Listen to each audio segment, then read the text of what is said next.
Sejam muito bem-vindos, meus caros, e no dia de hoje na Assembleia da República, André Ventura dirigiu-se à esquerda portuguesa para se referir àquilo que se passa nos meios de comunicação tradicionais, nomeadamente o domínio nos painéis de comentário português, em que domina a esquerda, obviamente. Aliás, Rui Tavares, neste momento, segundo sei, até vai estrear, ou já estreou, um programa na SIC Notícias. Portanto, um líder partidário já tem um programa na televisão, veja-se bem. Portanto, a audácia destas pessoas. Eu venho mostrar-vos esta intervenção de André Ventura, em que ele fala sobre essa situação, fala também um bocadinho sobre a RTP e fala dos centros de detenção temporários, segundo percebi, que para criar esses mesmos centros foi retirado dinheiro que poderia ser atribuído às forças de segurança, segundo percebi, e tinha a ver também com o alojamento das forças de segurança.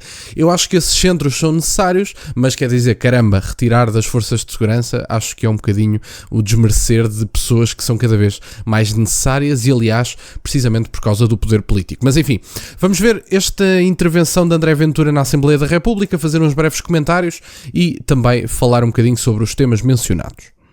Se o Primeiro-Ministro disse ou não que a RTP queria ou estava numa onda contra ele, mas tem uma coisa: a RTP, como jornalismo público e como paga pelos impostos portugueses, tem que ser mesmo jornalismo público. Não pode ser para andar a levantar o livro, o PCP e o Bloco de Esquerda. Não pode ser. Não pode ser. Não pode ser. Sim, tem que haver escrutínio a todos, a começar pela extrema-esquerda que anda a fugir a esse escrutínio há não sei quantos anos, a começar pelos painéis de comentadores, onde é tudo ex-Bloco, ex-PCP ou ex-Livre, onde a começar por isso. Mas isso é factual, quer dizer, nós vemos pouquíssimos comentadores daqueles recorrentes que não sejam à esquerda. Aliás, até nos programas mais conhecidos, determinadas pessoas que se dizem à direita, aliás, Marcos Mendes dizia-se um homem de direita, veja-se bem, se Marcos Mendes é de direita, chamei a polícia, não é? Mas até os comentadores que se dizem de direita são objetivamente pessoas com tendências progressistas e alinhadas com determinadas agendas, nomeadamente dos dois grandes partidos em Portugal. Nós não vemos comentário político, salvo raríssimas exceções. Aliás, eu lembro-me, por exemplo, de há uns dias atrás ter visto o seu professor Vasco Rato a falar sobre a administração de Trump e a explicar determinados assuntos de um outro ponto de vista, mas determinados painéis de comentários, e aliás, pessoas mesmo que nem sequer são bem painéis, por exemplo, a Ana Gomes comenta sozinha e quer dizer, tem uma atenção mediática que eu nunca consegui entender a justificação para essa mesma atenção. A senhora não diz duas certas e não é por ser de esquerda. Atenção, quer dizer, há pessoas de esquerda que têm todo o mérito e que fazem comentário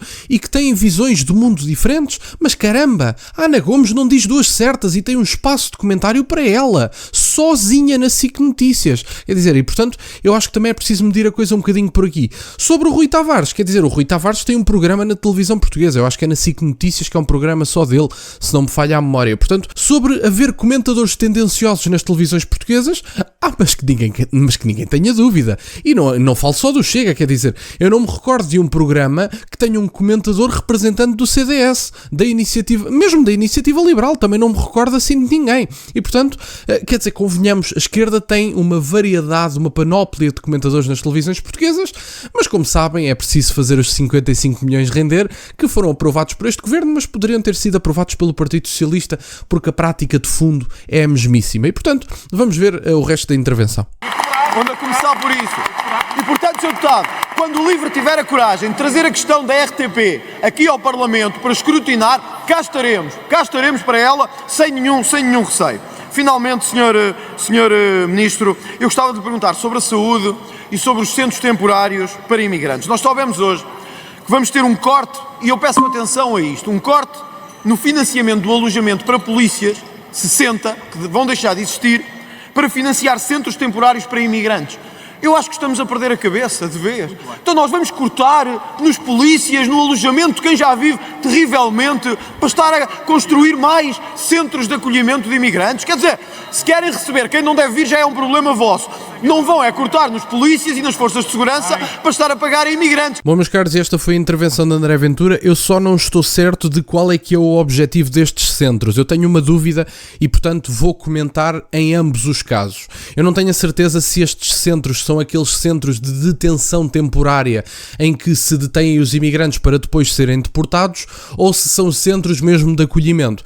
No caso de serem centros de detenção, que é o que eu acho que são, mas deixo a dúvida no ar para não estar a espalhar desinformação nenhuma. Se forem os centros de detenção, eu acho que esses centros são fundamentais, por uma simples razão. Se nós tivermos um imigrante ilegal, não o vamos deixar a viver em Lisboa e a acampar no meio de Lisboa. Portanto, esta pessoa tem que ficar detida até chegar à ocasião em que é deportada. E essa ocasião tem que chegar rapidamente. E, portanto, se forem este tipo de centros, eu acho que são completamente essenciais e têm que estar presentes, porque nós não podemos simplesmente ter pessoas ilegais a passear pela cidade de Lisboa, pela cidade do Porto, seja que cidade for, e andarem por aí a cometer crimes, não sabemos quem são, fazem o que querem, sobra-lhes tempo e depois ainda ficam ilegais no país. Isso não é aceitável. Se estes centros forem esta primeira opção, eu acho que estes centros são essenciais. Mas mesmo os centros sendo essenciais, caramba, temos mesmo que cortar nas pessoas que cada vez mais necessitamos delas?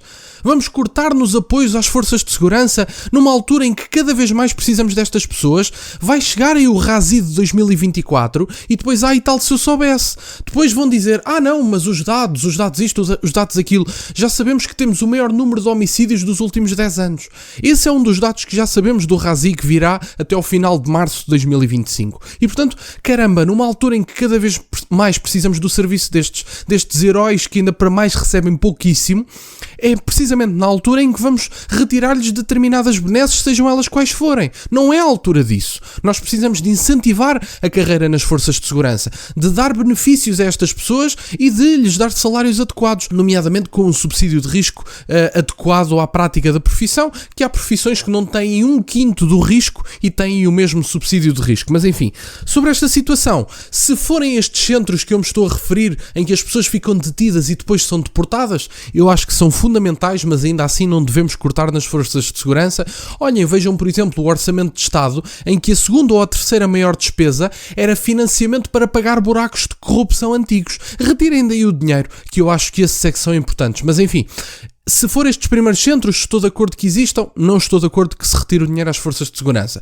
Se forem centros de acolhimento para pessoas que venham de fora, que não tenham condições financeiras, caramba, também há pessoas em Portugal que não têm condições financeiras e que precisam de ajuda. E, portanto, depende do tipo de centro, mas independentemente do tipo de centro que for, do centro de imigração, eu acho que não é adequado retirar das forças de segurança. E, portanto, é um bocadinho por aqui. Estes foram os dois assuntos abordados na intervenção de André Ventura.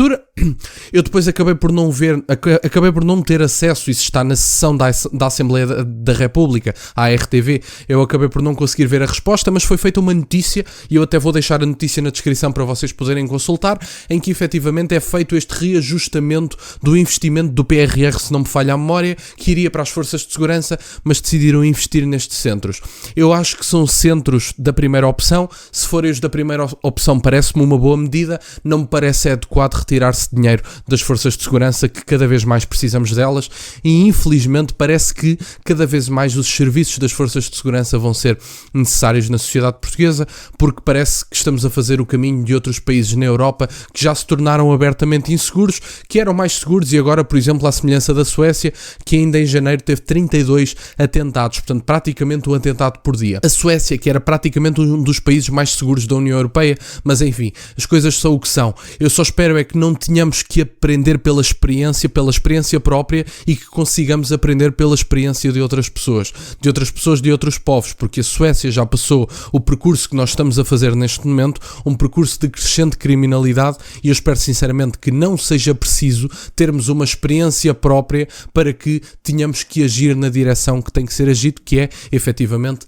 controlarmos as fronteiras de forma adequada, expulsarmos um conjunto enorme de pessoas que têm que sair deste país e darmos-nos ao respeito, porque somos o país com as fronteiras mais antigas do mundo e devemos respeito às pessoas que cá vivem, e temos que nos dar ao respeito até por causa da nossa história, que efetivamente, no meu entender, merece respeito. E portanto, era isto que eu tinha para partilhar, meus caros. Quero-vos agradecer imenso por estarem desse lado. Peço-vos só que gostem deste vídeo e que subscrevam o canal. Tem as minhas redes sociais e o MBA na descrição, para o caso de quererem fazer alguma doação. E nunca se esqueçam, meus caros, questionem tudo. Até à próxima.